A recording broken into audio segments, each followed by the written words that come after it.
development policy, leading to the setting up of a ministerial implementation team, which recommended a roadmap. A number of issues contained and omitted from the first edition of the code necessitated the urgent call for its review to make the document not only public user-friendly, but enforceable. We need to make the review to meet up with the changing technology, the changing world, and also to ensure that all the guidelines towards our buildings, putting up of structures, are being followed. The master plan actually is the roadmap now that is saying that the ministry is looking at all our mandates of coordinating the activities of other agencies at the state and local government. The roadmap will provide the pathway for navigating through the housing and urban development sector over the next 30 years. Phoebe Kabruk, NTA News. The Nigerian Bureau of Statistics is set to review the methodology for computing unemployment in Nigeria. Liakatung Babatunde reports that the Statistician General of the Federation, Dr. Yemi Kale, says the figures would help policymakers take informed decisions that would serve as catalyst for socio-economic development of the nation. Statistics have been generated in Nigeria for over 45 years through the Labor Force Survey, with an average of 1.6 million persons entering the job market annually. The churned out data conflicts with what is obtained globally. For instance, the International Labour Organization considers the person who works for at least an hour a week employed, while the Nigerian statistics put 40 man-hours weekly as the status for employment, with a lot of informal activities still unaccounted for in the nation's figures. The National Bureau of Statistics says it is important to review the methodology currently in use for the generation of unemployment data and its definition in the country. To solve any problem, you have to know what the problem is. If you don't know what the problem is, you cannot solve any problem at all. All bodies and persons relevant to the review of unemployment statistics in Nigeria will spend 3 days in the nation's capital at the instance of NBS, brainstorming to produce a methodology of computation that will be acceptable in the Nigerian circumstance. When there is a problem, you have to define it properly. If you don't define the problem properly, the solution cannot be forthcoming. We look at the labor force participation, that is those between 15 and 65 years, and then the unemployed. They say the outcome would help policymakers in planning and execution of policies in line with global best practices. In Abuja, Liakatung Babatunde, NTA News. And now to education. Kano State has marked International Literacy Day to draw attention to the need for a more literate society. Director Kano Mass Education, Professor Umar, says the state has so far enjoyed public communal support to literacy. When people are literate, they are people who become or who are peaceful, in which case you will not have conflicts and insurgency challenges. When people are literate, they become self-reliant because they have a skill which they could use in most parts of their lives, in their everyday interactions. When people are literate, they raise better families that are conscious of family planning, epidemics, their symptoms. Kano State ranks top among states that promote literacy activities in Nigeria. And Lagos Network Center is our first stop, where Abdullahi is our guide. Hello, Abdul. Hello, Lori. It's good to see you and a warm welcome to Lagos. As efforts get towards containing the Ebola virus outbreak in Nigeria and some parts of West Africa, attention seems to have shifted away from HIV/AIDS, which is also a viral disease. How eager are Nigerians to confirm their HIV status? Is there enough awareness on how to prevent and manage HIV/AIDS infection? This is the issue raised by Foluke Omorare, State Program Manager of Enhancing Nigeria Response to HIV/AIDS. The World Health Organization figures have it that an estimated 3.7% of Nigeria's population are living with HIV. Measures adopted in Nigeria towards prevention of this scourge include sex education, media campaigns, and awareness. It is in furtherance of these that the Enhancing Nigeria's Response to HIV and AIDS, in collaboration with the British Broadcasting Corporation BBC, a 6-year program was launched. Specifically, what we do is that we work towards mitigating the impact on HIV and AIDS and reducing its prevalence within communities where we work and in Nigeria as a whole. The State Program Manager of BBC EANR gave an assessment on people's attitude towards confirming their status. We have a population of 20 million or more. So if 30-something% of these 20 million alone have assessed their HIV status, you are still talking about 60-something% yet to know whether they have HIV or not. Supported by the Department for International Development and BBC, the Enhancing Nigeria's Response to HIV/AIDS is managed by a consortium led by the Society for Family Health. In Lagos, Olajide Bello, NTA News. Still on health matters, security and health agencies have stepped up measures to prevent victims of Ebola virus from coming into the country through the border areas. Correspondent Nosal Sula, who was at the semi-border to monitor the situation, files in this report. Ebola is one of the major entry points to Nigeria from the West African sub-region where the Ebola virus is prevalent. The collaboration between the security agencies now made it mandatory for stringent measures to be taken to check everyone coming into the country against the Ebola virus. We had an interactive session with all the villagers, the balis, the overs. We told them about the need to be aware, so that they be aware of Ebola, which is now ravaging the country. It's kind of sensitization program. I will keep on sensitizing them, telling them it's not just one-off thing. Some of the people who were checked before coming into the country also shared their experience. They say once you touch another person, you understand me? If that person have been hit, then you can contact it. So let them find solution for it. Oh, we are hearing about Ebola from Lagos. We pray that it won't come to us. The process of checking is expected to be a regular one. In Lagos, Nusa Usula, NTA News.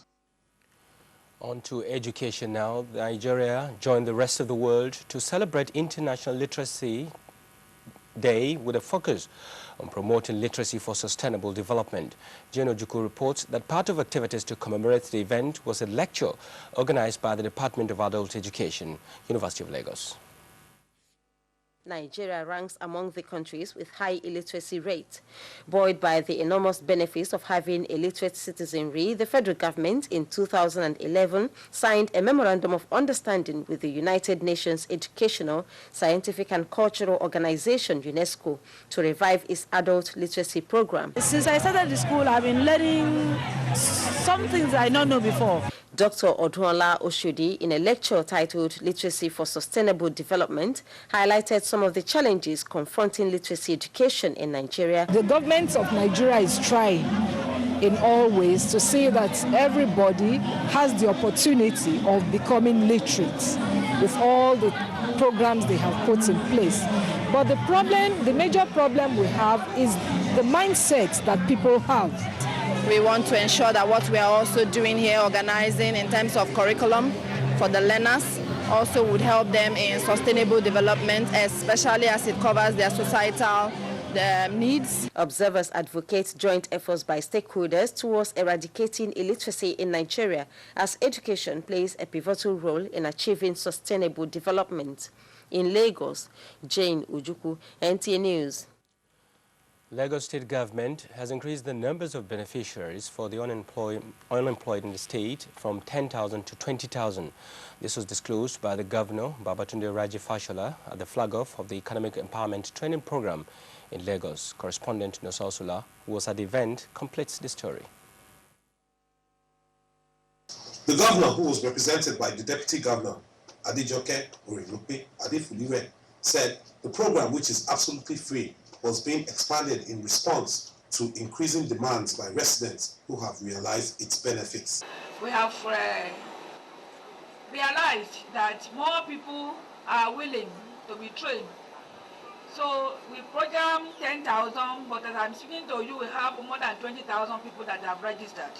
The Deputy Governor, who was represented by the Permanent Secretary, Staff and Training, Mrs. Folashade Jaji, stated that the goal of the program was to make the trained youth self-reliant, as well as promote the spirit of entrepreneurship, thereby helping to generate employment, reduce poverty, and boost economic development. Lagos State government, since the return to democratic dispensation, has created and will continue to create employment, empowerment, and job opportunities. The second phase of the training exercise will commence on the 5th of October in Lagos. Nosa Osula, NTA News. And Nosa's reports ends our contribution from Lagos. Lore will continue the news from Abuja. Thank you, Abdullahi. And now to political matters. The People's Democratic Party will not relent in allowing democracy to thrive by ensuring that internal democracy prevails in all its primaries and congresses. National Secretary of the PDP, Professor Wale Oladipo, stated this when he granted audience to the PDP National Students Wing at the party's secretariat in Abuja. Political correspondent Femi Johnson reports.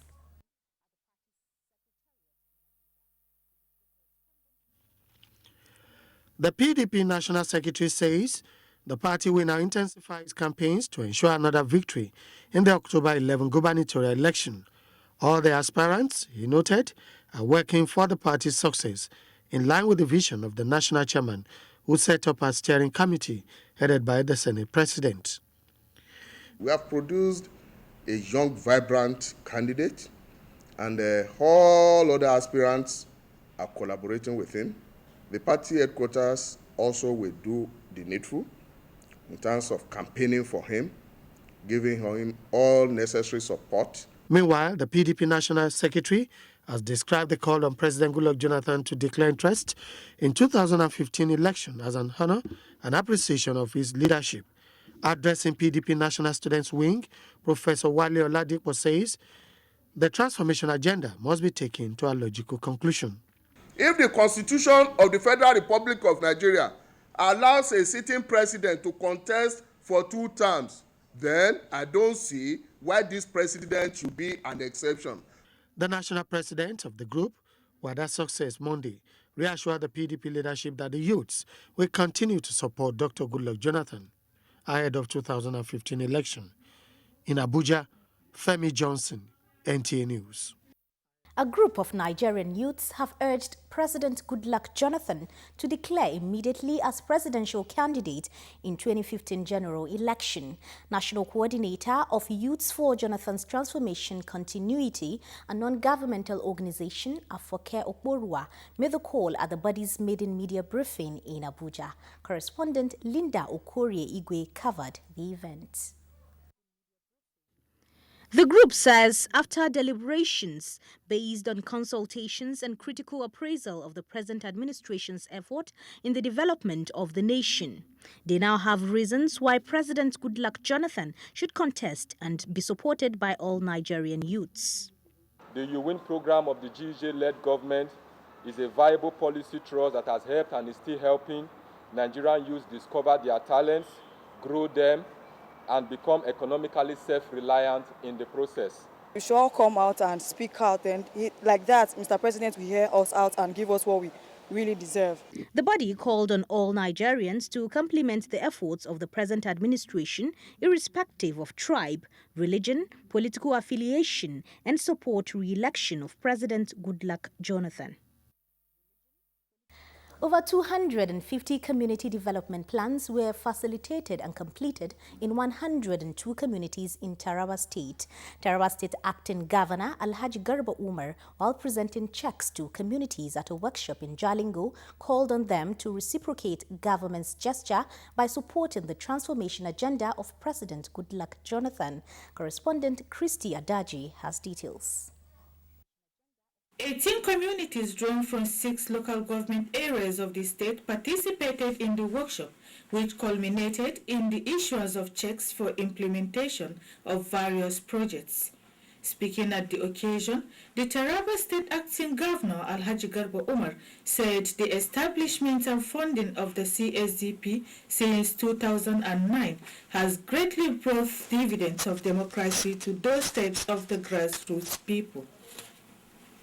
He noted that the state government, through the CSDP, has so far implemented over 400 micro projects across the state. Community should therefore reciprocate this government gesture by supporting its agenda and also living peacefully with one another. Earlier, the acting general manager of the Taraba State Community and Social Development Project, CSDP, Mr. Ezekiel Thomas, said the program is a community-driven one that gives control of decision and resources to the community. He disclosed that the projects, which are scattered in all the 16 local governments of the state, focus on education, health, transport, water, electricity and environment. Speaking on behalf of the beneficiaries, the Secretary, Sardauna Local Government Area, Mr. Abraham Kadong, thanked state government for what he described as an ingenious intervention, noting that the fortune of many communities have been turned around for the better as a result of the CSDP's intervention. For the community to participate, maintain and own the project. And because they own the project, they are able to utilize the fund carefully. The occasion rounded up with a technical session featuring presentation of papers by facilitators on the role and responsibilities of the CSDP and financial management and bookkeeping. In Jalingo, Christy Ayawa Adaji, NTA News. Ruth is standing by in Jos with the details of Plateau State Ministry of Health stakeholders meeting and many more. Hello Ruth, it's good to see you. Hello Lori, good to see you. Welcome to Jos. The Plateau State government has committed over 90 million naira in the fight against the dreaded Ebola virus disease. Correspondent Modena Yilwada reports that the Commissioner for Health, Dr. Fom Dakwak, made this known while briefing newsmen on the steps the state government is taking to prevent an outbreak of the disease in the state. Here's a report. The State Commissioner for Health, Dr. Fom Dakwak, said the amount will cover the procurement of a life support ambulance, utility vehicles, infrared thermometer, and 4,000 packs of personal protection equipment. The Commissioner expressed happiness that the state is yet to record any case of the disease, noting that the feat is as a result of the support the ministry has received from Governor Jonah David Jang. He has done a lot compared to so many states in the country in the efforts to prevent and control and contain the Ebola virus disease in Plateau State. Permanent Secretary of the Ministry and Secretary, State Ebola Containment and Prevention Committee, Dr. Elias Pede, said the state government has gone a step further to ensure that the state maintains a 0% infection status. Responding to questions raised by stakeholders, the Commissioner explained that the state is yet to receive its share of the federal government Ebola prevention and containment intervention. Meanwhile, Dr. Dakwak has expressed concern over the high rate of maternal and infant mortality in the country. The Commissioner noted that the state government has procured drugs to reduce the mortality rate in the state. In Jos, Modena Yilwada, NTA News. Still on the prevention of Ebola disease, wives of local government chairmen in Plateau State have been called upon to assist in spreading information about the dreaded Ebola disease at their various communities. Chairman Kwanpan Local Government Council gave the advice at a meeting of wives of the local government chairman. The report. Chairman of Kwanpan Local Government Council, Mr. Theophilus Dakashan, who was represented by his deputy, Mr. Cyril Lompuan, said it is very important that wives of local government chairmen join in the campaign against the spread of Ebola. He also called on them to assist their husbands with useful advice to help them serve the people at the grassroots better. I want you to maintain this unity you started. We have to unite to present a common front in order to fight the ills of our societies. The chairman commended the women for meeting regularly to deliberate on issues that will improve their welfare. Chairperson, wives of local government chairmen in the state, Mrs. Julie Dakashan, said the meeting involved wives of deputy chairmen, wives of leaders of the legislative arms, and heads of women units of the 17 local governments. She noted that the forum is held to deliberate on ways they can contribute their quota in making governance in the local government successful. We must rebuild confidences in our women folk and educate them on peace building, security measures, participation in politics, self-reliance, and above all, they need to engage their elected representatives in town hall meetings to address their community needs. She commended all local government chairmen for the support given to them and said that they will do everything possible to reciprocate. The National Emergency Management Agency has stressed the need for closer collaboration with stakeholders in disaster management. NEMA's head of operation, Gombe office, Zainab Umar Ali, said this in a message to a workshop organized for stakeholders drawn from Bauchi, Gombe, and Taraba states. Correspondent Abbas Mekano reports. Represented by officer in the agency, Saidu Inusa, Zainab Umar Ali said the workshop is aimed at promoting harmony, cooperation, and effective coordination among stakeholders in disaster management. She reaffirmed the agency's commitment towards assisting people affected by any disaster with a view to alleviating some of their sufferings. There are individual teams from various security and other emergency response organizations that are statutorily saddled with the responsibility of attending to diverse emergency situations depending on their area of core competence. The head of operation urged participants to come up with recommendations that will make synergy among stakeholders so as to achieve global best practice in disaster management in the country. Some participants commended the National Emergency Management Agency for organizing the workshop. It is very timely, in fact it is very educative. The workshop organized by NEMA is a very good one, coming at the right time that the Northeast need it most. With the theme, Operationalization of Emergency Response Policies for Stakeholders, the workshop was attended by police, military, fire service, road safety corps, Red Cross, civil defense, among others from Bauchi, Gombe, and Taraba states. In Bauchi, Abbas Mekano, NTA News. That's it from Jos. It's back to you, Laurie, for a continuation of the news. Many thanks, Ruth. In talking health, the Muslim Media Watch Group of Nigeria has welcomed the proactive effort by the federal and state government in containing the spread of the Ebola virus disease.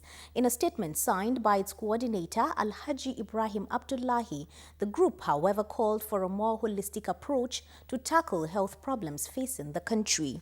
Such an approach, it says, must address the problems of shortage of equipment and health personnel. On the preparation for the 2015 general elections, the Muslim Media Watch Group of Nigeria called for the extension of the distribution of permanent voters card and the continuous voter registration to enable more voters exercise their franchise at future elections. The group also commended the successful commencement of this year's Hajj operation and appealed to the pilgrims to avoid any act capable of undermining Nigeria's reputation. You're watching Nationwide on the network service of the NTA. Let's now pause for some messages. The news continues shortly. Don't go away.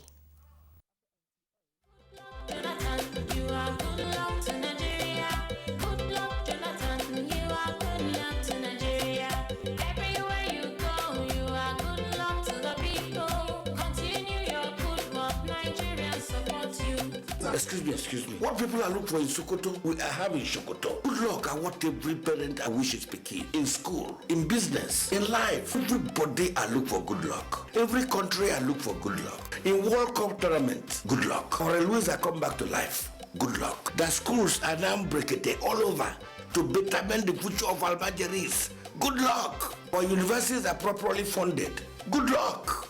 My damn brothers of the north, are you see what I'm saying? Agriculture are now walk over. That 33 modern dams are ready for farmers. Good luck. Fertilizers are purchased for almost free of charge. FOC. I am talking of power supply. That power reform are make steady supply of light every daily. Let us thank God. Power good luck. Kachina Kebezio. Good luck continue for Nigeria. This message is brought to you courtesy Transformation Ambassadors of Nigeria. Done for One Vision, Nigeria.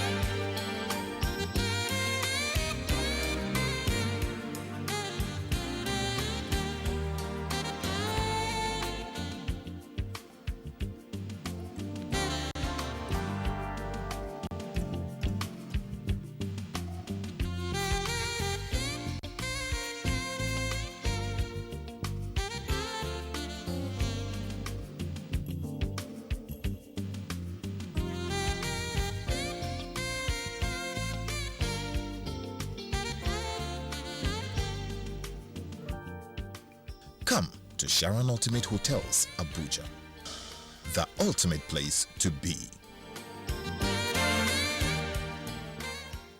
The reform and review of Nigeria's obsolete laws is the focus on NTA Tuesday Live this week. Tuesday Live, engaging, interactive, and informative. Don't be told. Join us. Bragging is not President Goodluck Jonathan's style, so you'd hardly hear him brag about all the great things he is doing for Nigeria. He wouldn't tell you he's the first president to privatize power, to give us a constant supply of electricity and economic prosperity. Soon your electricity will be like your mobile phones, 24 hours, 7 days a week. He won't brag about security, new roads, new rail, or new airports, eliminating corruption in agriculture and saving $25 billion per year, mass housing projects, or that our economy is growing at the fastest rate in the world. He wouldn't brag about any of it because he knows there's a lot more to be done. Mr. President, right on. We that are with you are so many more than those who are against you. A message from protectors of Nigerian posterity. There is an Ebola virus epidemic in some West African countries. The Nigerian government wants you to be aware and watch out against the spread of Ebola in your community. Help keep our country safe and watch out for severe cases of fever, headaches, diarrhea, chest and abdominal pain, sore throat, cough, red eyes, and bleeding from the eyes, ears, and nose, especially when these symptoms are found in persons coming into Nigeria from other West African countries. Protect yourself. Wash your hands regularly with soap and running water, or use a hand sanitizer. Avoid contact with the blood, urine, feces, or saliva of animals like bats, monkeys, gorillas, chimpanzees, or infected persons. The Ebola virus is deadly. Don't catch it. Don't spread it. This message is brought to you by the Federal Ministry of Information. Good luck, Jonathan. You are good luck to Nigeria. Good luck, Jonathan. You are good luck to Nigeria. Everywhere you go, you are good luck to the people. Continue your good work. Nigeria supports you. Excuse me. What people are looking for in Sokoto, we are having Sokoto. Good luck are what every parent and wish is picking. In school, in business, in life, everybody are look for good luck. Every country are look for good luck. In World Cup tournament, good luck. Or Louisa come back to life, good luck. The schools are now breaking all over to betterment the future of Almajiris. Good luck. Our universities are properly funded. Good luck. My damn brothers of the north, are you see what I'm saying? Agriculture are now walk over. That 33 modern dams are ready for farmers. Good luck. Fertilizers are purchased for almost free of charge. FOC. I am talking of power supply. That power reform are make steady supply of light every daily. Let us thank God. Power good luck. Kachina Kebezio. Good luck continue for Nigeria. This message is brought to you courtesy Transformation Ambassadors of Nigeria. Done for One Vision, Nigeria. The National Council for Arts and Culture is re-strategizing to attract attention of Nigerians and the international community to appreciate the relevance of Nigeria's culture and the need to reserve it. The newly appointed Director General of the Council, Dayo Keshi, stated this in a meeting with management staff of the Council. Elizabeth Banu has details. The role of culture in the development process of Nigeria, the Director General said, has not been properly and adequately appreciated, and new ideas must be introduced in the Council's programs, such as the National Festival for Arts and Culture and the African Arts and Crafts Expo, which she said have the potential to create millions of jobs. We must make all our projects very attractive. If they are to remain sustainable, we need to attract not only the public sector or government, we need to attract the private sector in participating and funding our projects. She urged the management to stay focused and work towards building a vibrant arts and culture sector in Nigeria. In Abuja, I am Elizabeth Banu, NTA News. Let's now join Juliet in our Port Harcourt Network Center for highlights of stories in that zone. Hello, Juliet. Hello, Laure, and welcome to Port Harcourt. One of the persons quarantined for Ebola virus disease at the River State Quarantine Center at Odoha, Emoha local government area has been treated and discharged. Correspondent Tamara Ebiwe reports that the State Commissioner for Health, Dr. Samson Parker, disclosed this in a media briefing. The report. Newsman, State Commissioner for Health, Dr. Samson Parker, said the River State government is happy to have treated and discharged Chinyere Enemo, who is the sister to late Dr. Ikechukwu Enemo. She was positive and she's now been treated successfully. She's now negative and discharged to the community.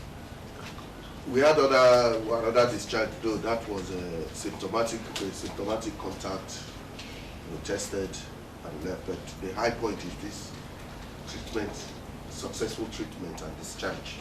However, Dr. Samson Parker said that an 18-month-old baby has been admitted at the State Quarantine Center awaiting Ebola test results. Now we have another admission.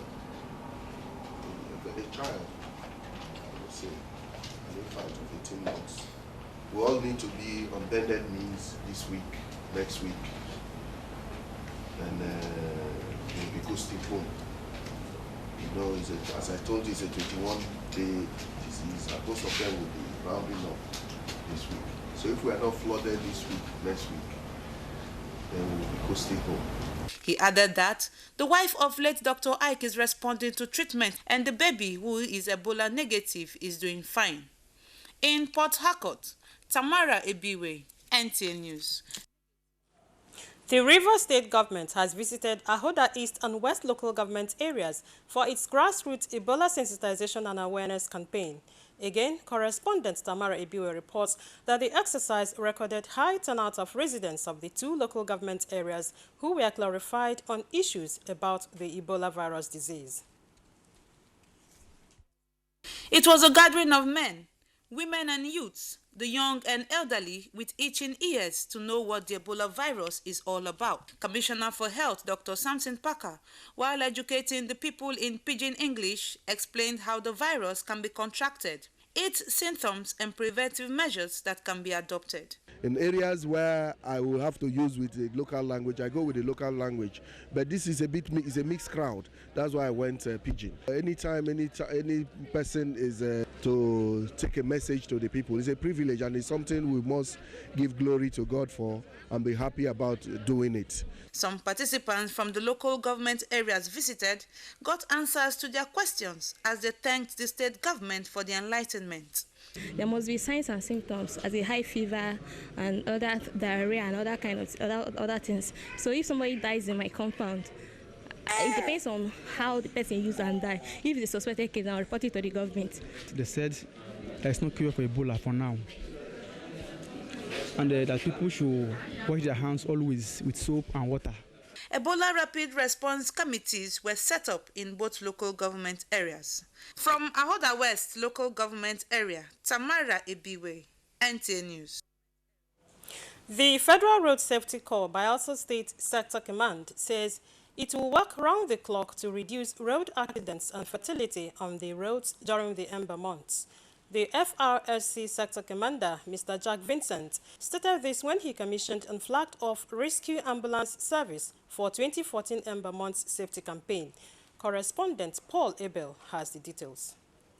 That was the official commissioning of the ambulance services at Sampo Junction, East-West Road, to serve as a strategic point due to high vehicular movement within the axis during the ember months. Bayelsa State Sector Commander, Federal Road Safety Corps, Jack Vincent speaks further on the sector's campaign during this period. We all put ideas together to achieve one common goal, and that is to achieve peace and security of lives and property of our people on the road, wherever they are located within the confines of Bayelsa State. Special guest at the ceremony, the Bedaowe of Kulukma clan, Kalaokun III, His Royal Majesty King Agara Mozi Onya, appreciated the efforts of the Bayelsa State Sector Command, promising support to the FRSC and appealed to drivers and motorcycle riders to drive with care. Some drivers commend the efforts of the FRSC in sensitizing road users during this period.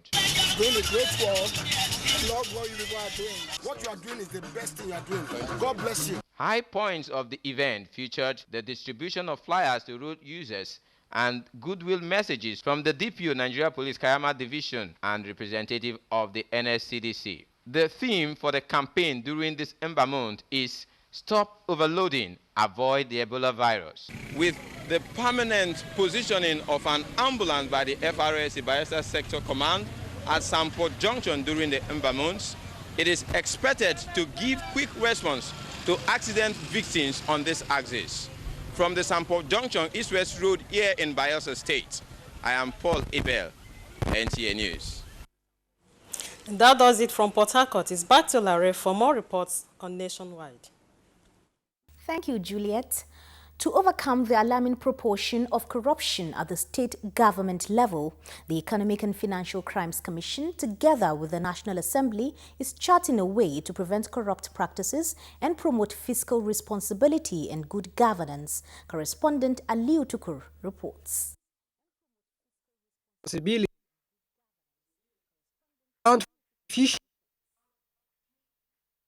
Considering this reality, the House Committee on State and Local Government Affairs is training state government on what they need to know and do in and promote good governance in the and get other development.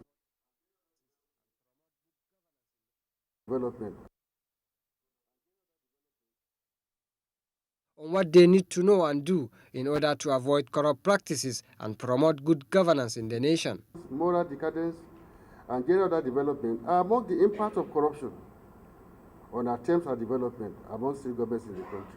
As House Committee on State and Local Government that is saddled with the responsibility of sensitizing and analyzing, liaising with both states and local government to ensure good governance.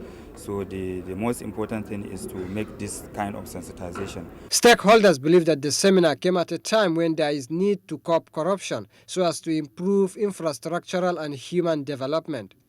Life is not all about the theory. That's why we bring them in here, hopefully out of their offices, out of their comfort zones, so that we can listen to the challenges they have. Most times, the EFCC have been concentrating on arresting prosecution, but now they are training so that you know what you are supposed to do as an individual. With the theme Anti-Corruption, Fiscal Responsibility and Good Governance for State Government Officials in Nigeria, the 6 weeks workshop starts with participants from the Northwest Zone. In Abuja, Aliu Tukur, NTA News. We apologize for steady pictures in parts of that report. The Fiscal Responsibility Commission has tasked government agencies to step up efforts at ensuring increased revenue generation to meet development demands. Acting Chairman of the Commission, Victor Muruako, gave the indication during an interactive session with officials of the Nigerian Ports Authority and the Security and Exchange Commission in Abuja. Nigeria's quest to harness alternative sources of revenue generation is receiving support from government and stakeholders in the nation's economy. This is why the Fiscal Responsibility Commission wants to ensure financial discipline and remittance of revenue to the Consolidated Revenue Fund to meet developmental needs. Issue of development cannot be carried out without funds. And we all cannot continue to rely on oil and gas. We won't run a mono economy where everything waits until an NPC pays money. There are other sources of revenue. If they earn it, they should pay. And we're here to enforce it. In their separate meeting with the management of the Fiscal Responsibility Commission, the Nigerian Ports Authority and the Securities and Exchange Commission gave account of their stewardship in meeting their obligations. As an organization, we're doing a lot to improve our revenue significantly. We're automating our processes, we're automating across board. We have already concluded a 5-year strategic plan. The Fiscal Responsibility Commission urged compliance with the Commission's Act by government agencies to avoid penalties.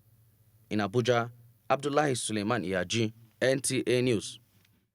House of Representatives Committee on Education visits Edo and Ondo states as Delta State dispels rumor of Ebola disease. Let's join Benedicta in our Benin Network Center for these stories. Hello, Benedicta, you're on. Thank you, Laurie. Good afternoon. Welcome to Benin. A conversation of stakeholders in the education sector is being advocated to review education policies in the country in order to deal with challenges in that sector. Edo State Governor Comrade Adams Oshamole made the advocacy when he received the chairman and members of the House of Representatives Committee on Education. Agatha Egwari-Uju has the story. Governor Shomole said stakeholders must redefine the concept of free education to include free quality education, especially at the basic education level. He said wealthy Nigerians cannot continue to take their children outside the country and search for quality education when not much attention is paid to the sector by those in a position to do so. I just believe Nigeria need to have a realistic conversation between ASU, between government, between opinion leaders, community leaders, church leaders, so that we can come up with an education policy that understand and informed by the reality that the world is knowledge-driven and we can use the 20th century tools to deal with the challenges of the 21st century.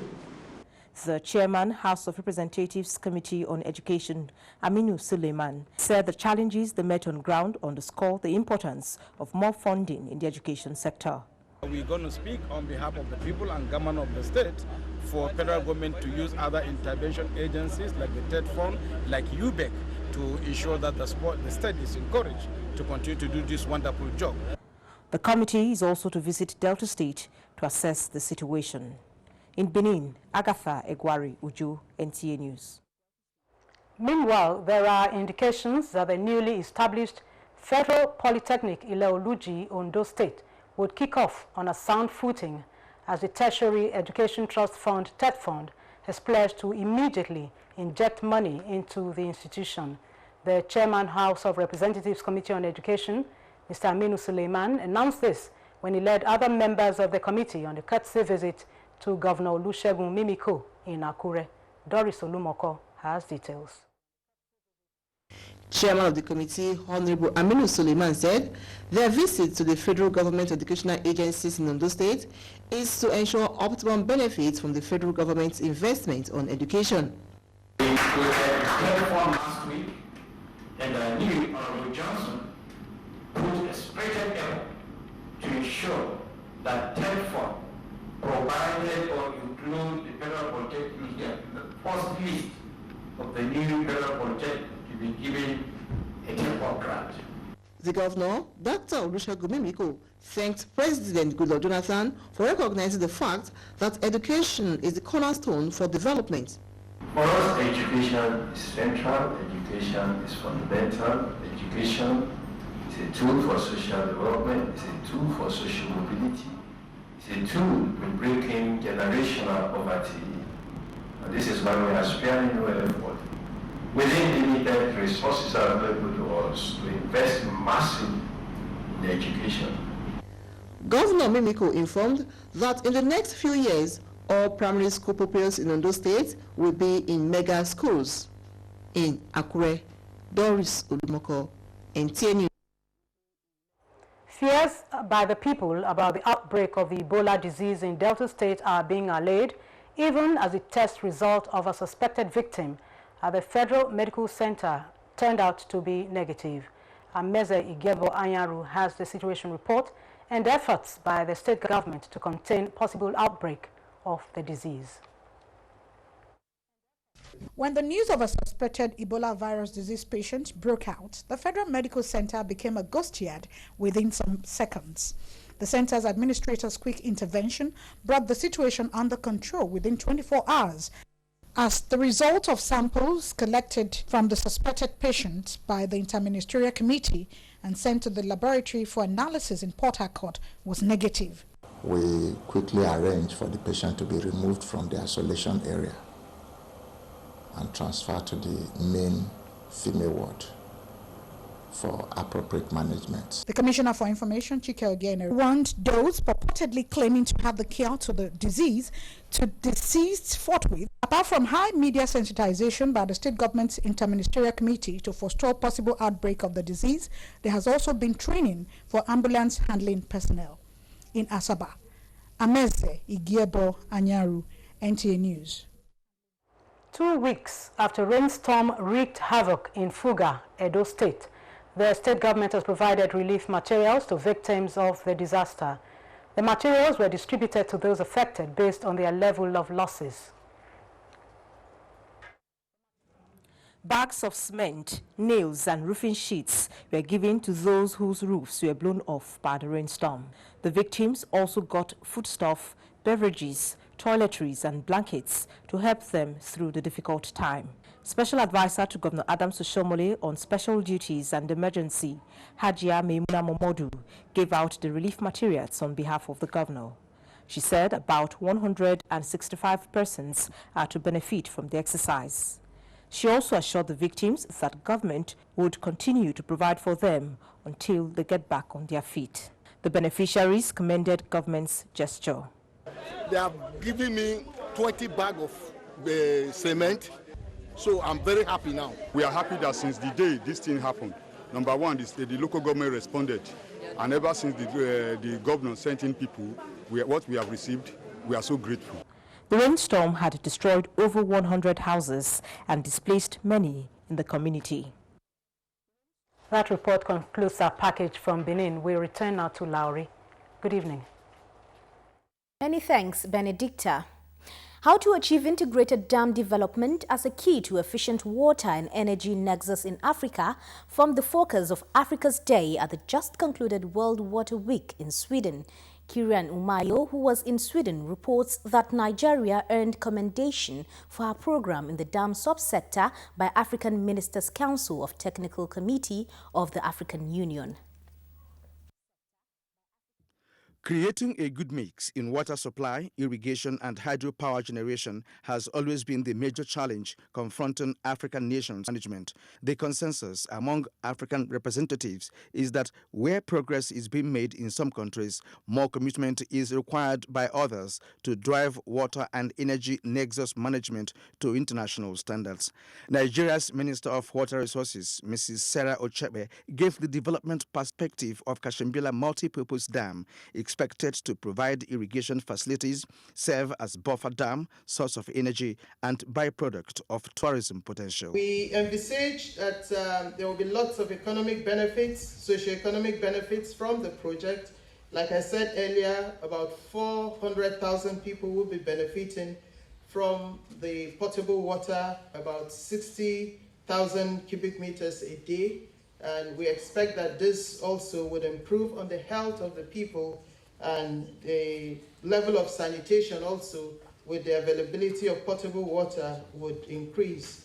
We're now cooperating and coordinating with so many other ministries. Ministry of Power for the hydropower, Ministry of Environment to make sure the ecosystem is maintained. Many African countries made presentations on progress being made by their various governments towards achieving water and energy nexus development.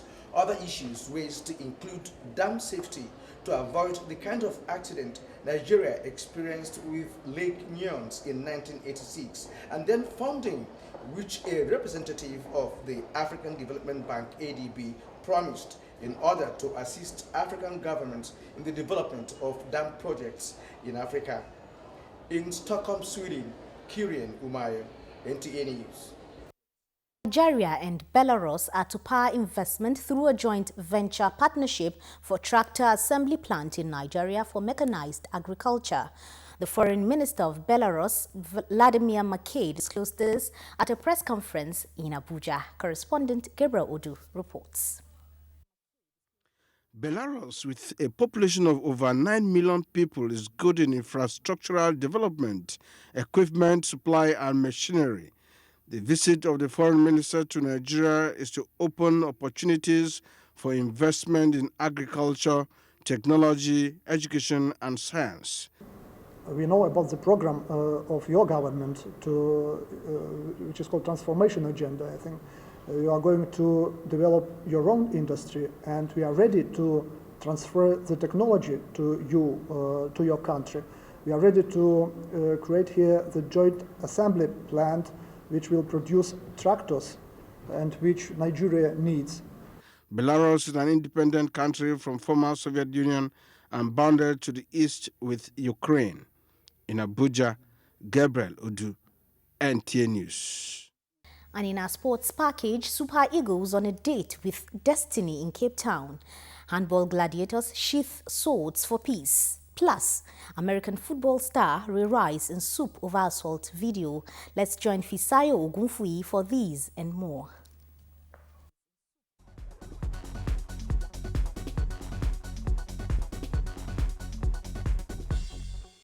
The Super Eagles of Nigeria go into their all-important AFCON qualifier against the Bafana Bafana of South Africa, knowing a loss could leave the team with a mountain to climb, judging by the early results in the group. The AFCON defending champions have no points after the first round of matches, while South Africa and Congo have hit the ground running with away victories. The Super Eagles will rely on the same roster of players who lost at home to Congo on Saturday, hoping they have now learned their lessons. Some of the lapses noticed in tactics on Saturday include the absence of AFCON 2013 top goal scorer Emmanuel Emenike from the starting 11 and a rusty back four. We are condemned to get a result because South Africa had never beaten us in any competitive match, and they can't start now. This is their best chance of beating us because we've never been this distorted all our life. After a protracted litigation, warring factions and the Nigerian Handball Federation have resolved to settle out of court